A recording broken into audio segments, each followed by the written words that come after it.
Welcome, welcome, welcome, Housers, to another episode of On the Way Home. I'm your host, Michael Braithwaite, and I am from Blue Door. And Blue Door is our organization up in the north part of the GTA, operating in York, Durham, and Peel, doing amazing work around helping people realize that right to housing by providing emergency, transitional, and longer term support of housing, as well as a construction social enterprise that ends the cycle of poverty for people and puts them into well-paying and meaningful work in construction.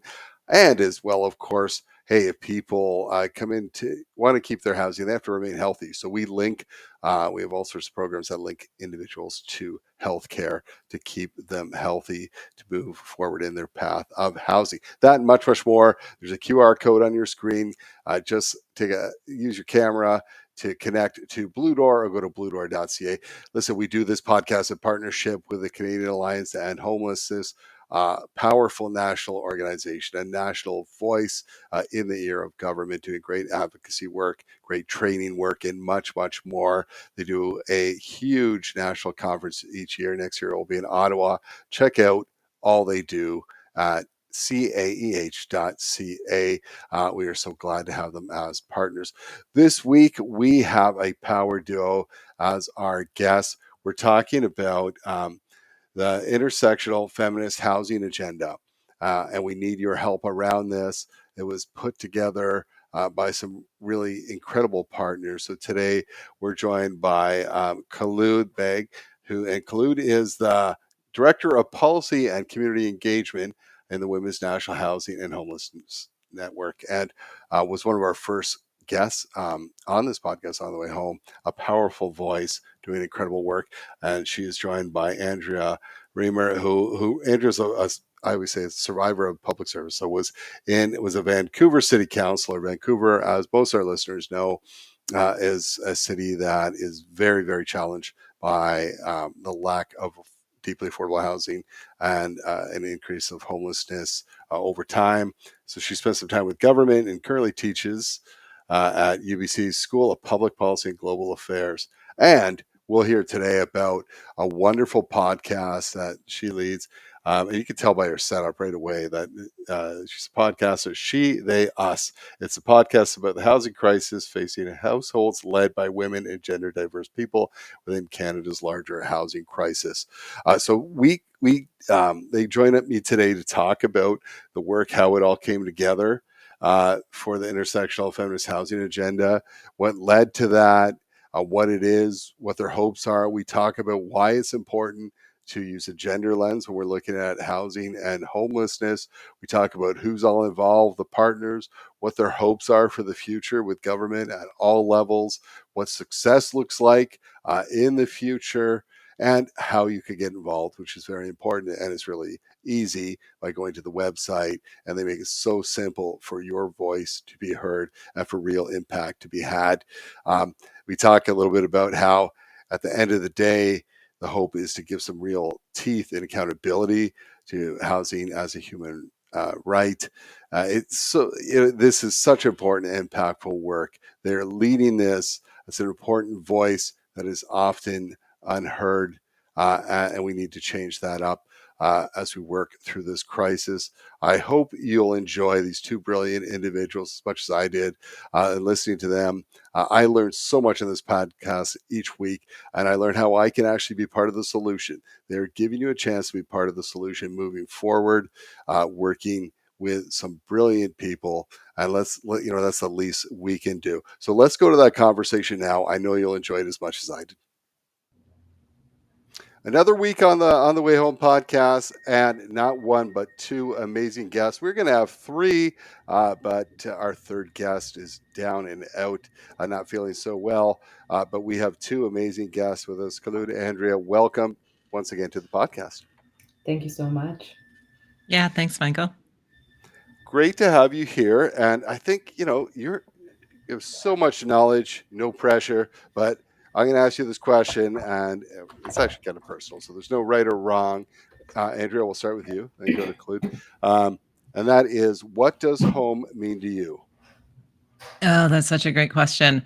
Yeah, well, I think it's changed over time. When I was younger, I lived in some pretty precarious situations, and I think home was where I felt safe. So, like a very base level understanding of home. Now, I think home is where I not only feel safe, but where I can connect to a community in a way on my terms, right? So, I'm not having to like fit myself into a community to find a home, but I'm able to participate in what that community looks like and how I'm building it. Amazing. Thank you so much. Khulud, what about you? What does home mean to you? I think for me as well, the understanding and definitions have changed and have so much more increasingly been informed by the work that I've been doing with the Women's National Housing and Homelessness Network. So I think more and more for me, how I understand home is a place where I can exist with dignity and feel safe and feel in control and autonomous of my life and the decisions that I'm trying to make. And I think as a woman of color, these are things that are so critical and important to me. And a space that holds that for me is home. And that's how I'm understanding home as I'm doing this work more and more, and it informs the way that I live and the way that I do things. Beautiful, and a very nice segue into our next question. And we'll stick with you for a minute. And just you're well known in this sector, but for those who might not know you, can you talk a little bit about your journey, what you're willing to share into the work that you're doing now, and then we'll go to Andrea. Absolutely. So I work with the Women's National Housing and Homelessness Network. Formally, my title is Director, Policy and Community Engagement. A lot of my work focuses on bringing doing advocacy and bringing awareness around housing impacts of housing insecurity and homelessness on women and gender diverse people, focusing on what housing trajectories look like for women and gender diverse people across Canada, and how policy and plans and legislation can do a better job of protecting this group of people. So that's in a nutshell what I do. And then it's the work in itself exists in partnerships and collaborations. So the Women's National Housing and Homelessness Network is this web of partnerships and collaborations with academics and organizations, service providers, people with lived experience, community advocates, so on and so forth. So it's a really awesome space where people come together and think through gender equity in housing. Incredible, and so relevant to what we're talking, the work we're going to talk about today. Andrea. Wow, and super well summarized, Khulud. I'm feeling like I would like to give a nutshell. I'm not sure that I can. The shortest answer I can give is that I have a pretty sprawling set of paid work, volunteer work, community work, passions that I pursue and have pursued throughout my life. Um, a lot of time, I think I'd probably characterize them as imperatives for survival when I was younger. And all of that sort of has balled up together into work I'm doing right now for a number of organizations, but including an organization called the Pan Canadian Voice for Women's Housing. And so through that, I've been helping them, supporting them to build some power through providing the tools, skills, knowledge, pathways that women and gender diverse people with lived experience of homelessness or housing precarity, whatever tool it is that they need to be able to feel confident about using their voice to talk about the experiences that they've had. So I bring into this my own experience of homelessness, my own experience of housing precarity. I have a trans kid, so watching their experience as a 20 something trying to navigate the Vancouver housing market, as well as I was elected to public office in Vancouver for 4 terms at the local government level and worked as an advocate and activist and community organizer. So trying to ball that all up together to provide the tools that folks need to really propel a voice that has just been completely sidelined in. We finally convinced governments there is a housing crisis, but the people who are living at the very front line of that are often ignored or erased altogether. Well said. Often when I talk to people who have worked in public service before, they describe themselves as survivors of public service. And I say a huge, I mean, so often when you do the work that we do and you're talking about housing, et cetera, people will say, well, have you ever considered running for it? And my answer is absolutely not. Um, but I admire those who do, because it is, tough work. Yeah, not easy. So you both bring just a wealth of experience. Let's talk a little bit about, before we talk about um, the agenda. Let's talk about why is it important to have a gender lens on homelessness? Do we need to do that? I think the answer is yes, but I want you to tell me more. And either or, you can decide who wants to jump in on that. Yeah, well, Khulud, why don't I jump in? And then, because I feel like you have such a great segue into the agenda itself. Um, I mean, full disclosure, in the time that I was in elected office, well, I was, my own background of being homeless and living very much on the thin line of precarity in housing, both as a mother and a single person before that. Housing was a very front and center issue for me. I mean, well before I think it really hit the mainstream consciousness, really fighting for us to understand that in Vancouver and to try to get ahead of what was clearly a global wave coming at us that has since hit Canada and Vancouver.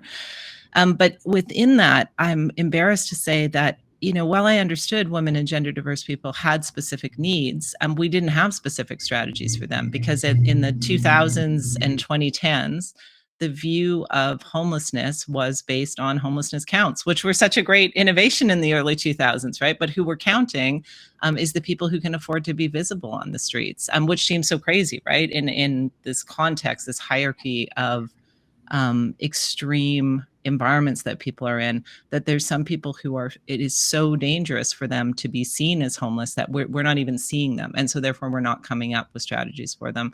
And I was working with Pan Canadian Voice. One of the projects we did was a podcast. It's got 8 episodes and it's called She, They, Us. And within that, the stories of people, I talked to 30 plus women and gender diverse people. Collectively, we have had to move over 1,000 times, the 30 plus people, myself and the others.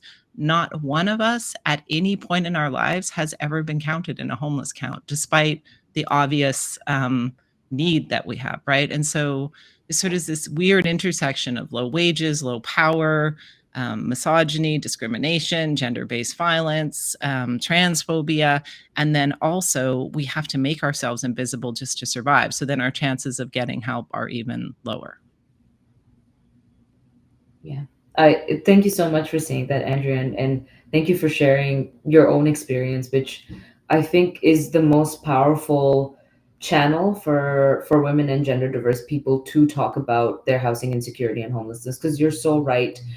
All of the work that we do at the Women's National Housing and Homelessness Network points to this, that women and gender diverse people are so invisibilized when it comes to their homelessness or housing insecurity experiences, that it's very difficult to exactly pinpoint what gender trajectories might look like just looking at available data or statistics. So what we heavily rely on is stories and narratives and sharing circles and community conversations and dialogues where women and gender diverse people are able to come together, sit down, and actually speak to what their experiences are. And what we find, I think, at a very baseline, is when a woman is in crisis, there's very few places that she or they consider to be safe for them to go and find respite and find safety.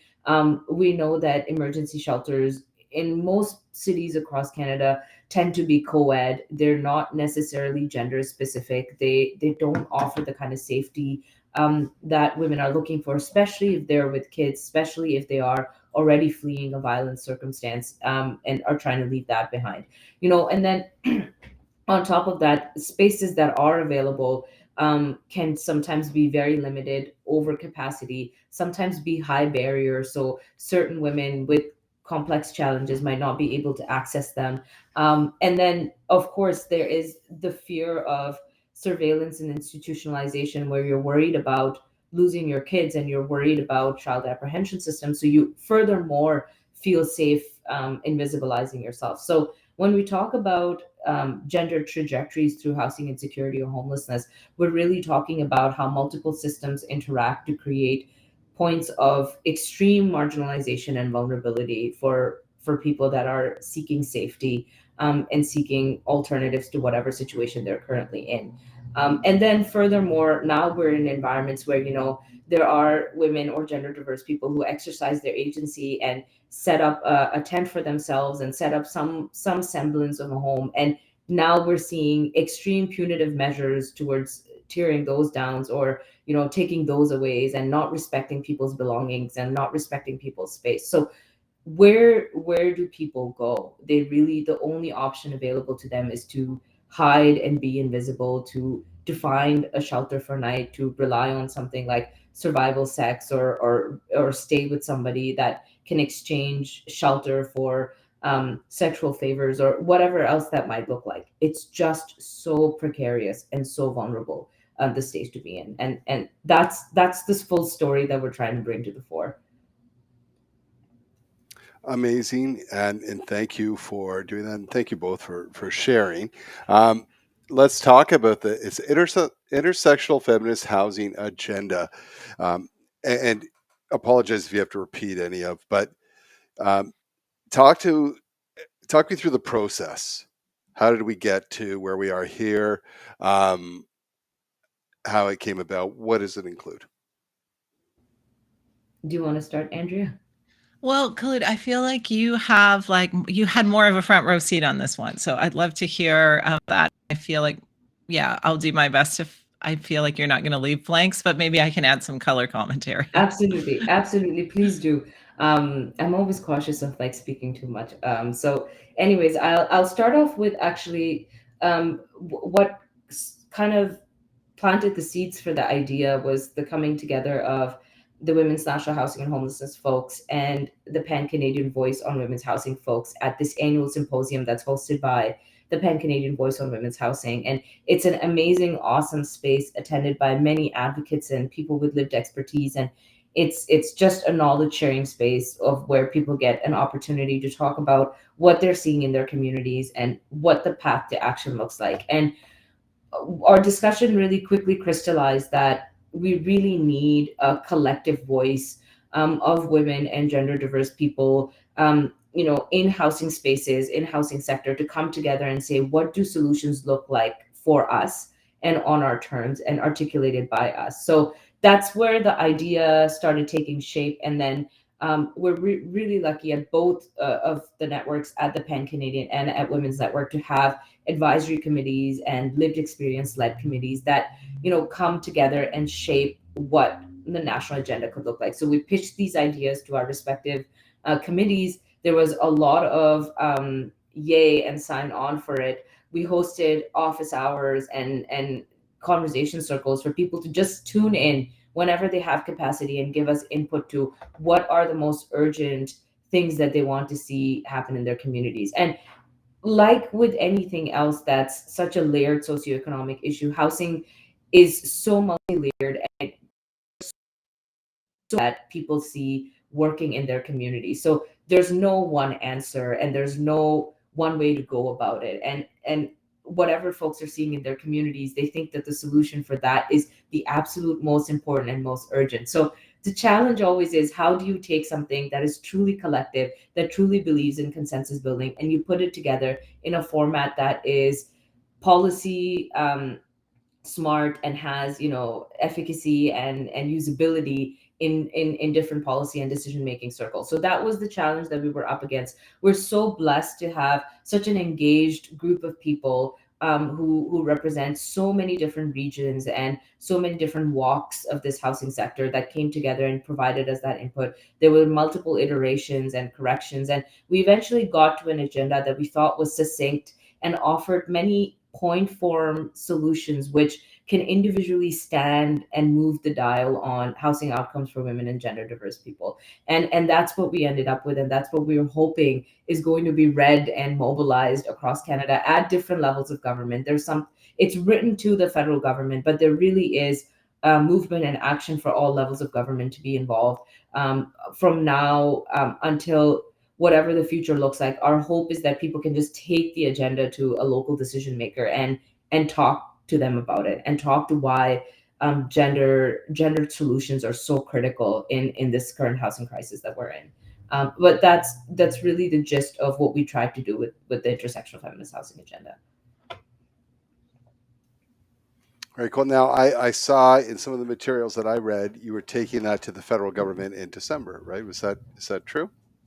We have been mobilizing it. We've done this letter campaign, and I really wish Stefania was here who could speak to this in a lot more detail. But we've so far written letters to the Minister of Housing and the Minister of Status of Women and Gender Equity.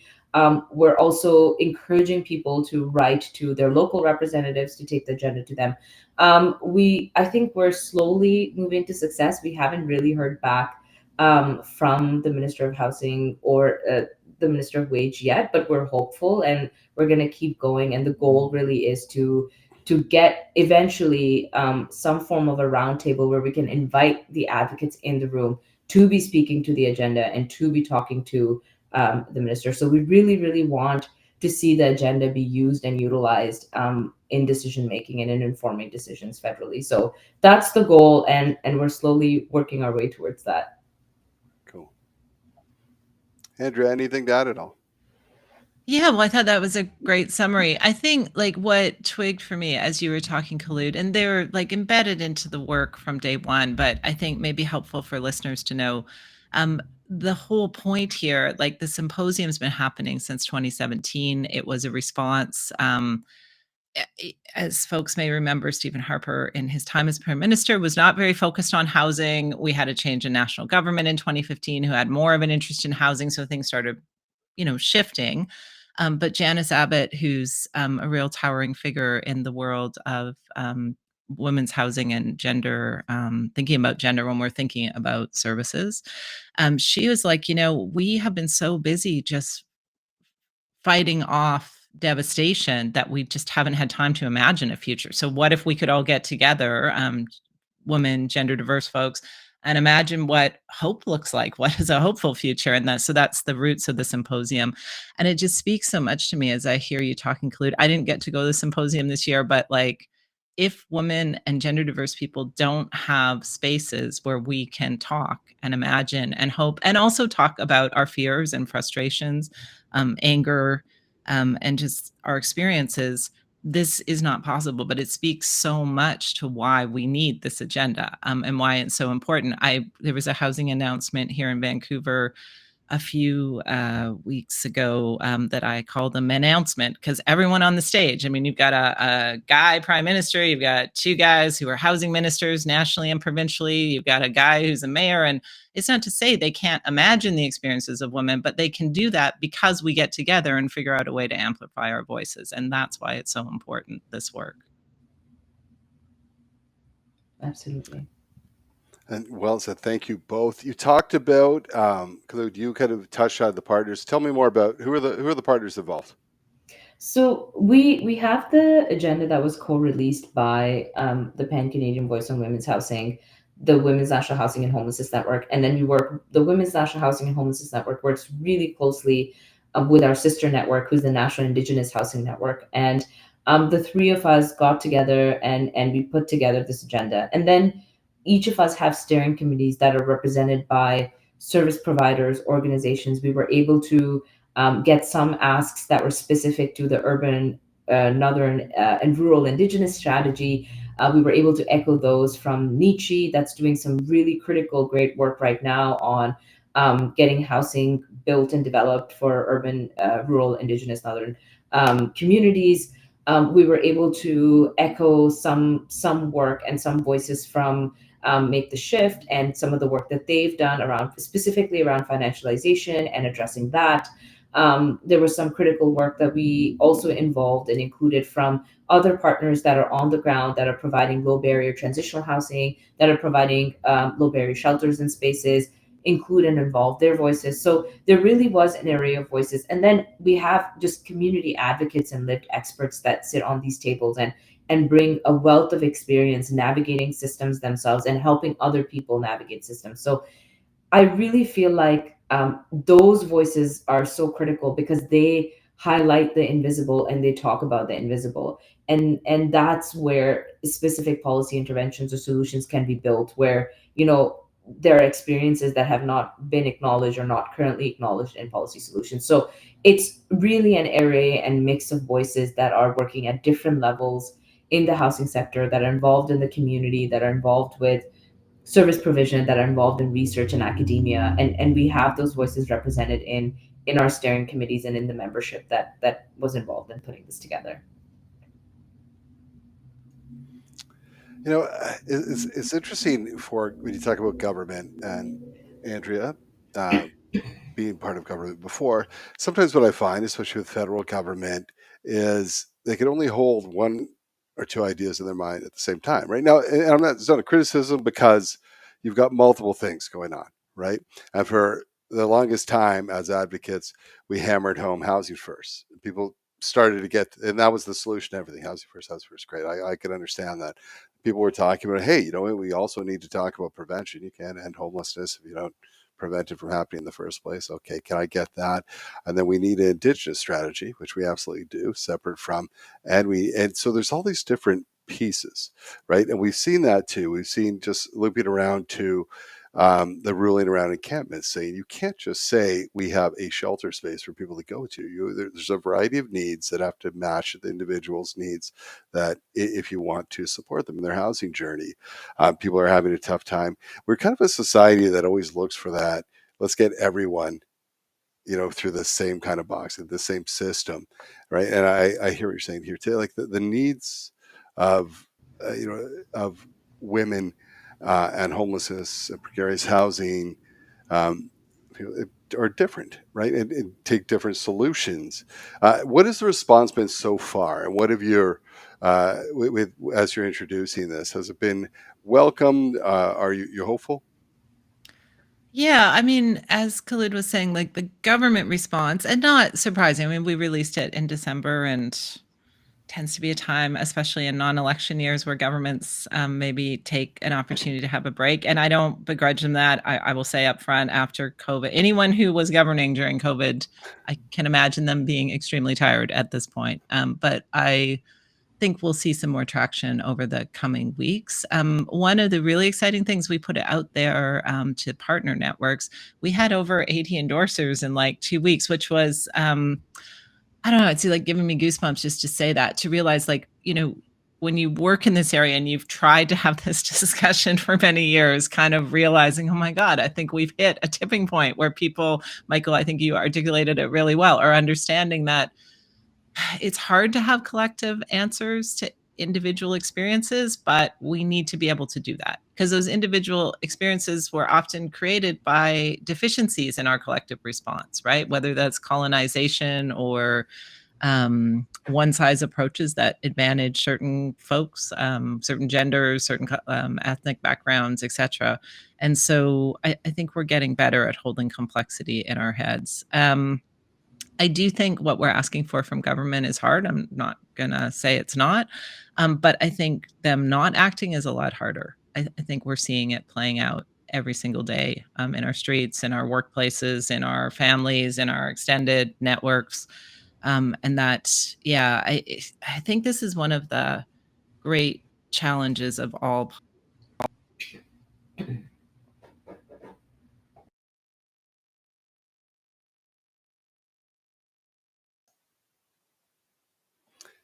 Khulud, you mentioned before your some of your hopes, and you mentioned like what, or sorry, not even hopes, but you mentioned what success looks like, right? So what is that? Like you mentioned policy changes. If we were to look 6 months, a year down the line, and for you to say, go back to all your partners and to say this is success, um, what would you be talking about?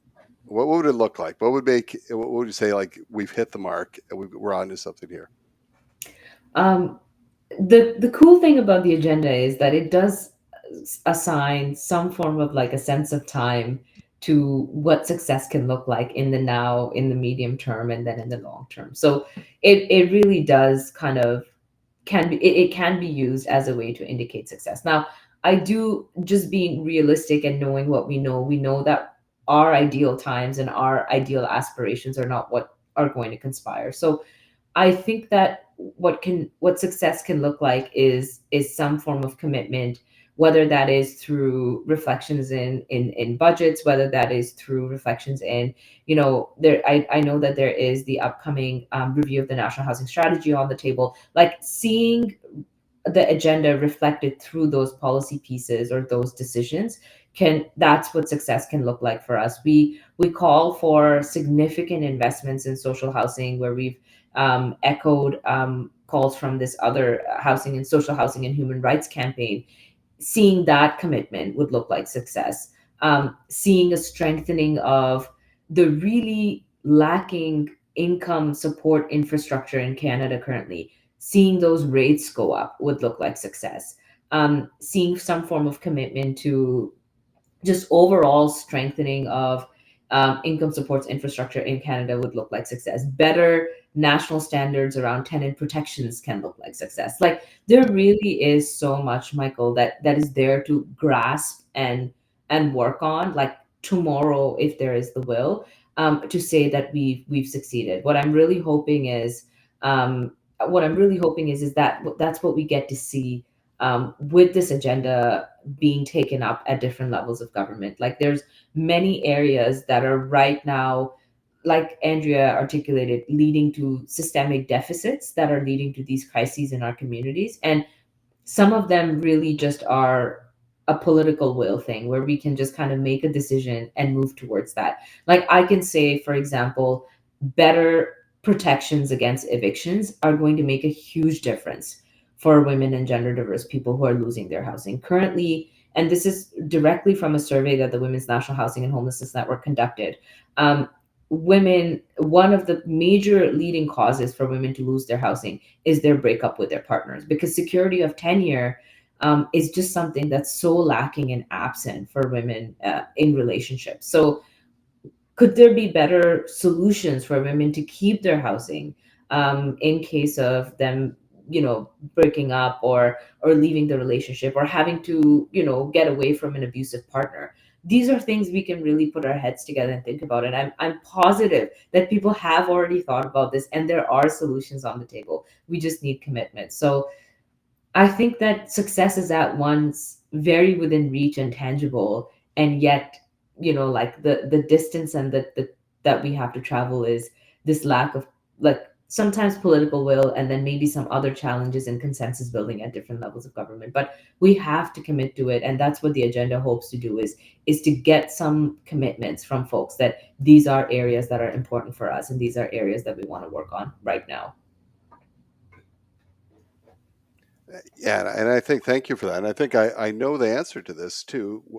How can people get involved? I mean, if we want to make things important, we absolutely can. If we want government to listen, you have, I mean, government responds uh, to the people's will, right? In a sense, to what's going to get them reelected, right or wrong. But I think that's what you talked a little bit about in the beginning of, what you're hoping for people's voices. But how can people support this? How can people push this agenda and really get the ear of government to move it forward? Khulud, do you want me to jump in? All right. Well, so if you go to womenshomelessness.ca, you will see there a link off the front page for the Intersectional Feminist Housing Agenda. If you scroll down a little bit, you get a chance to read the agenda, and then we're asking people to endorse the agenda. And I'll give you a bit of a preview that for International Women's Day this year on March 8th, we're really asking organizations to consider making housing the focus for it.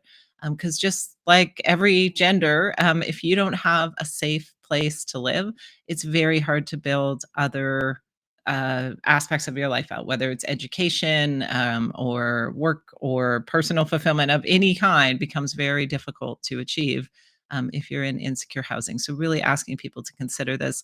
One thing I might also add, and this has been a challenge for feminism and feminists, is that when we've made calls around women in particular, it tends to be white women and upper middle class white women who have benefited from those calls on the whole. So really asking people to strongly invest in the intersectional feminist agenda that's here, that it is Indigenous women, it's women living with disabilities, it's gender diverse women, it's trans women, it's women of color, it's Black women who are really living at the front lines of this crisis, and that we need to be prepared to hold that. This isn't just about one gender or another. It's about the reality of power and how power moves within society, and thinking about who doesn't have it and where are we putting our resources first to support people accessing more equity.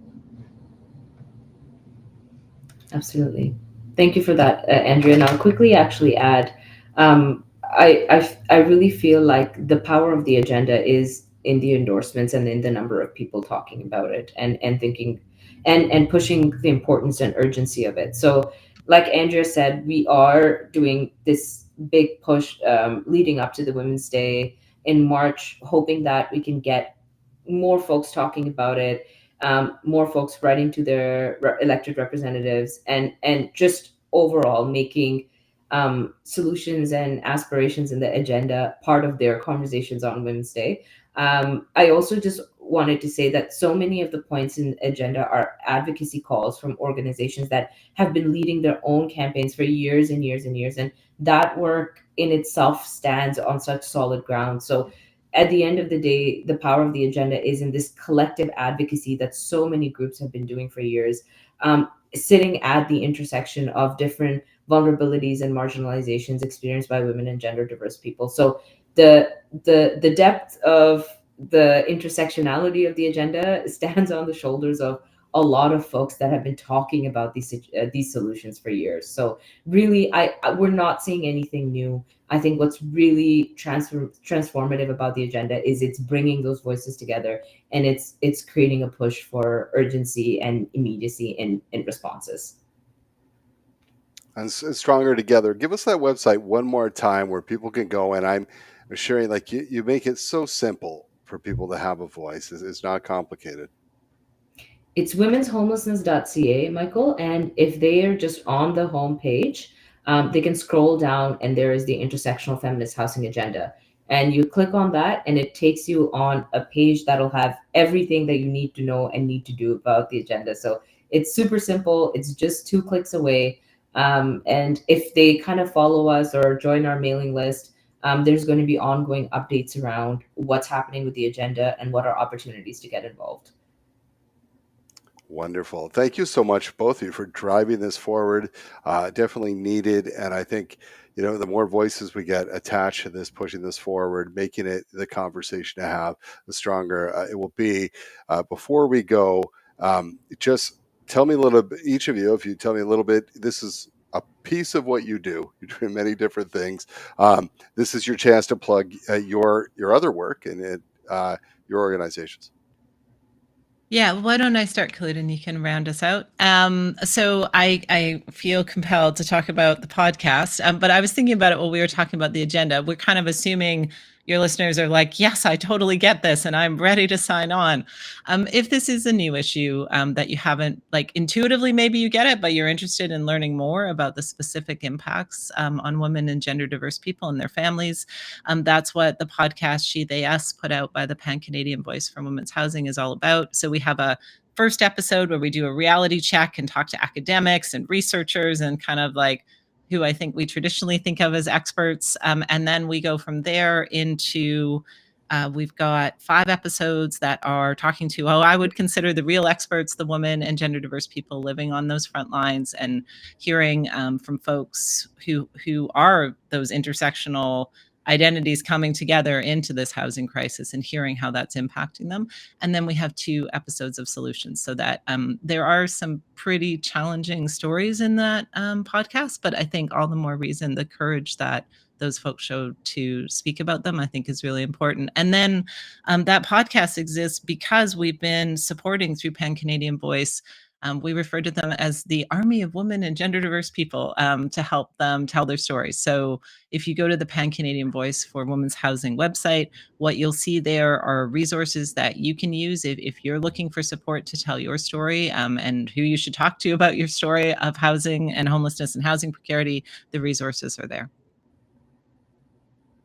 Amazing. I actually want to double plug the podcast because it's such an amazing resource, the She, They, Us podcast, for folks that are trying to understand what do we exactly mean by gender and housing equity, and how does it manifest in policy solutions, and what does it exactly mean people navigating different systems. So listening to people's stories is what makes everything that we're seeing more powerful. And I really would double plug that podcast. I'll also actually quickly add, Michael, that we are doing the Women's National Housing and Homelessness Network, together with the National Indigenous Housing Network, is really working right now on mobilizing the upcoming human rights panel that's going to be hosted by the National Housing Council. And it's going to be this national review panel on human rights violations, particularly focusing on government's failure to eliminate homelessness for women and gender diverse people. And it's really an opportunity for everyone across Canada to be involved in telling stories, presenting evidence, and um, gathering like data around what they're seeing in their communities, what are they impacted by, and putting it forth to a human rights process that's going to present recommendations out of it to the Minister of Housing. It's under the National Housing Strategy Act, which is the Housing as a Human Right Act in Canada. And it's a really important and powerful mechanism for folks all across Canada to claim their right to housing. So the Women's National Housing and Homelessness Network, we have our eyes set to this review panel. We're helping anybody that's interested in mobilizing and joining and submitting to the review panel. Again, you can just get in touch with us through our website. Our email's there, our contact info's there, and we will get back to you, and we will help anybody that's interested in doing submissions to get their submission submitted. So it's a powerful accountability mechanism for what we're seeing in our communities, and it's just another little plug to all of the work that we're doing.